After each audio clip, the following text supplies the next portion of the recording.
নমস্কাৰ news 18 digital লাইভত মই সৌৰভ গাৰ্গ দুই দিনতে নগাঁৱত হ'ব উচ্ছেদ অভিযান নগাঁৱত চলিব কাৰণ নগাঁৱৰ বহু পৰিমাণৰ চৰকাৰী মাটি বৃহৎ পৰিসৰৰ মাটি ইতিমধ্যে বেদখলকাৰীৰ কবলত আছে তেওঁলোকক 3 মাহ সময়সীমা দিয়া হৈছিল আৰু 3 মাহৰ পাছতো সেই মিয়াসকলে সেই খণ্ডযুক্ত নাগৰিকসকলে খণ্ডযুক্ত মিয়া নাগৰিকসকল সেই স্থানৰ পৰা আঁতৰি যোৱা নাই তেওঁলোকে এতিয়াও বহু পৰিমাণৰ চৰকাৰী মাটি তেওঁলোকে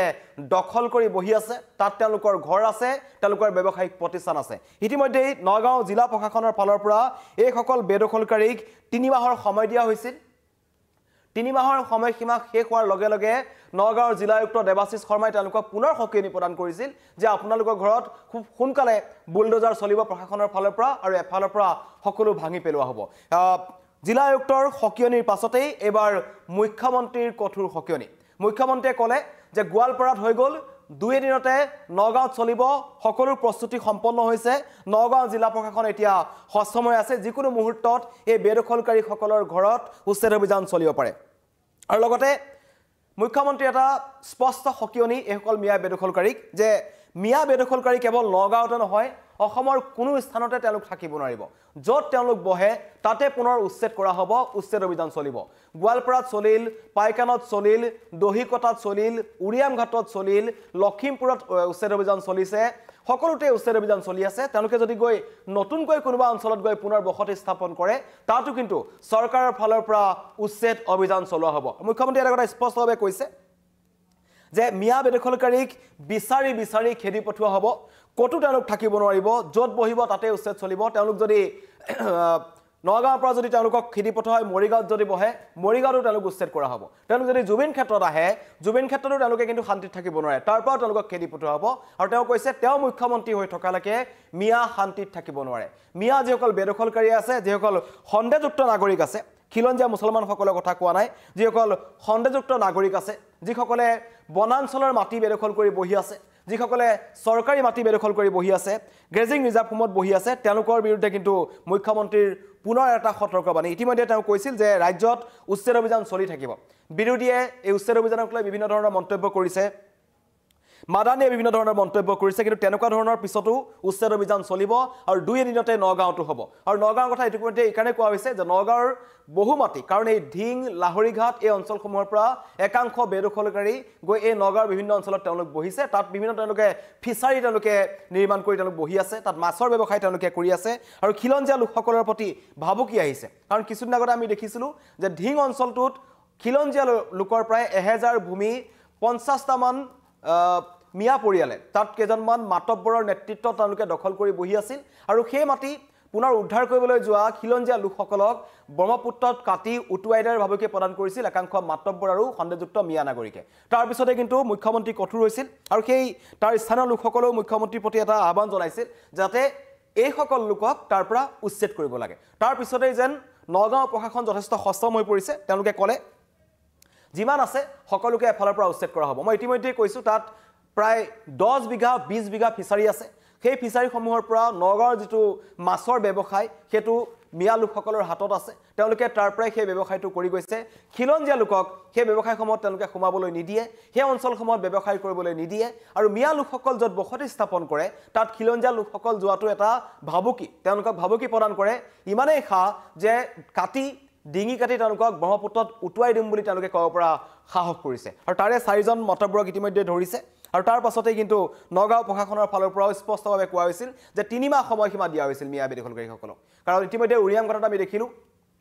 কেনেকৈ মিয়া বেদখলকাৰীসকলে ঢিং লাহৰীঘাটৰ পৰা গৈ তেওঁলোক তাত বহিছিল আৰু সেই অঞ্চলসমূহত বহাৰ পাছত তাত তেওঁলোকে ছুপাৰী চিণ্ডিকেট আৰম্ভ কৰিছিল এই মধ্য অসমৰ যিটো বেল্ট আছে মধ্য বেল্টটো আছে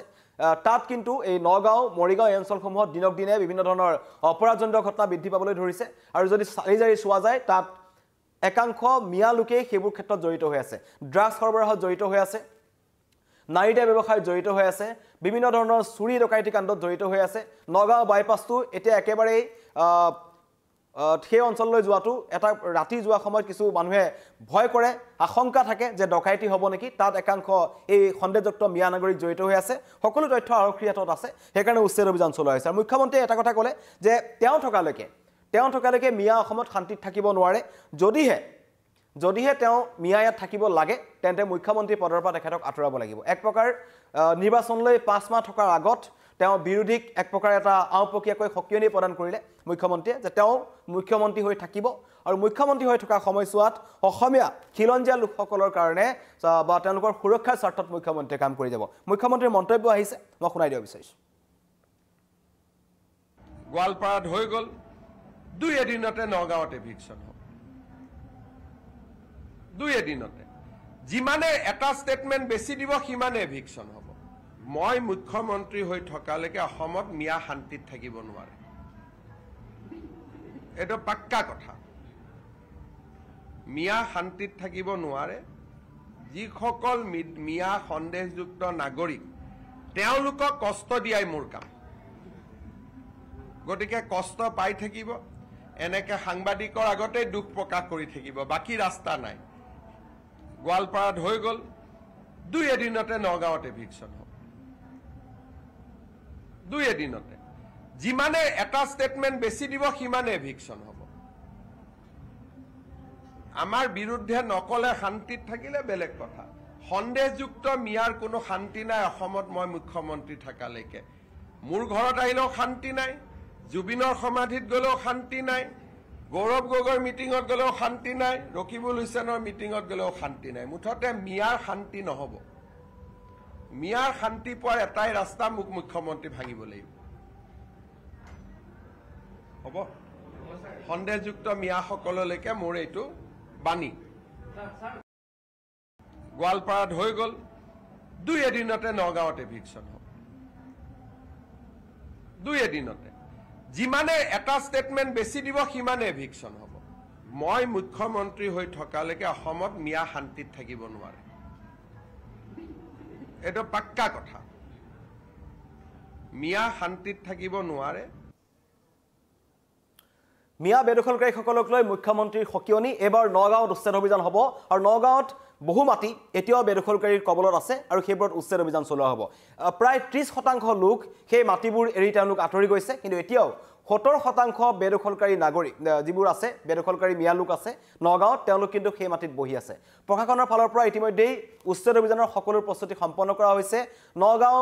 ৰাজচক্ৰ বিভাগৰ ফালৰ পৰা বা নগাঁও যি আয়ুক্ত কাৰ্যালয় আছে তেওঁলোকৰ ফালৰ পৰা সেই অঞ্চলসমূহত জৰীপ চলোৱা হৈছে কোন কোন বনাঞ্চলৰ মাটিত কিমান মিয়া লোক বহি আছে কোন কোন চৰকাৰী মাটি দখল কৰি তেওঁলোক বহি আছে কোনখিত আছে সকলো তথ্য নগাঁও জিলা প্ৰশাসনৰ হাতত আছে আৰু অতি শীঘ্ৰেই সেই অঞ্চলসমূহত প্ৰশাসনৰ বুলডোজাৰ চলিব জিলা আয়ুক্তৰ পাছতেই মুখ্যমন্ত্ৰীয়ে ক'লে যে নগাঁৱত হ'ব গোৱালপাৰাত হৈ গ'ল কাৰণ গোৱালপাৰাত আমি দহিকটা সংৰক্ষিত বনাঞ্চলত যেতিয়া উচ্ছেদ অভিযান চলিছিল তাতো আমি এটা উত্তপ্ত পৰিস্থিতিৰ সৃষ্টি হোৱা দেখিলোঁ তাৰ আগতে পাইকান সংৰক্ষিত বনাঞ্চলত এটা উত্তপ্ত পৰিস্থিতিৰ সৃষ্টি হ'ল হাছিলা বিলত যেতিয়া উচ্ছেদ অভিযান হৈছিল সেই সময়তো এটা উত্তপ্ত পৰিস্থিতিৰ সৃষ্টি হ'ল আৰু এতিয়াও নগাঁৱতো তেনেকুৱা ধৰণৰ উত্তপ্ত পৰিস্থিতিৰ সৃষ্টি হ'ব পাৰে সেইকাৰণে আগতীয়াকৈ নগাঁও প্ৰশাসনৰ ফালৰ পৰা আৰক্ষী প্ৰশাসন সষ্টম হৈ আছে যাতে কোনোৱে তৃতীয় পক্ষ আহি এই উচ্ছেদ অভিযানটোৰ মাজত তেনেকুৱা ধৰণৰ পৰিৱেশৰ সৃষ্টি কৰিব নোৱাৰে কাৰণ ইয়াৰ আগতে গোৱালপাৰাই হওক বা এই ধুবুৰী অঞ্চলত যেতিয়া উচ্ছেদ অভিযান চলিছিল তেতিয়া উত্তপ্ত পৰিস্থিতিৰ সৃষ্টি হৈছিল একাংশ আমচুৰ দৰে দল সংগঠন গৈছিল বিভিন্ন ধৰণৰ অখিল গগৈ সেই অঞ্চলসমূহলৈ গৈছিল আৰু তেওঁলোক যোৱাৰ পাছতেই পৰিস্থিতি উত্তপ্ত হৈছিল বুলি মুখ্যমন্ত্ৰীয়ে অভিযোগ আনিছিল সেইকাৰণে তৃতীয় পক্ষৰ লোক তাত সোমাবলৈ দিয়া নহ'ব সেই অঞ্চলসমূহত ইতিমধ্যেই আৰক্ষী প্ৰশাসনৰ টহল চলি আছে আৰু সেই অঞ্চলসমূহত অতি শীঘ্ৰে মানে 2 এদিনতে হয়তো আজি বা কাইলৈ নগাঁৱত উচ্ছেদ অভিযান আৰম্ভ হ'ব প্ৰশাসনৰ তৰফৰ পৰা